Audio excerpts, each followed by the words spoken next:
এতে দিলাম খেলি না, এখানে বিছানায় এসেছিস উঠে, আদর খেতে এসেছে। দেখো না ওর অবস্থা, দেখো ও, দেখো ও খাবে না, খিদে নেই ওর, ম্যাই ম্যাই ম্যাই ম্যাই করে এবার এখানে এলো আদর খেতে।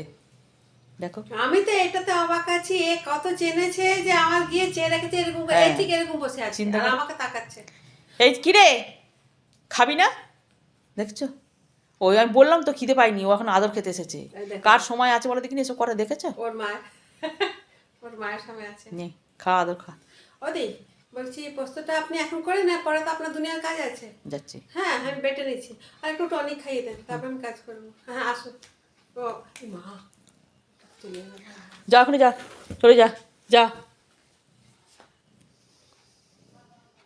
হ্যাঁ তুই ওই কর, শুয়ে পড়, দেখেছো?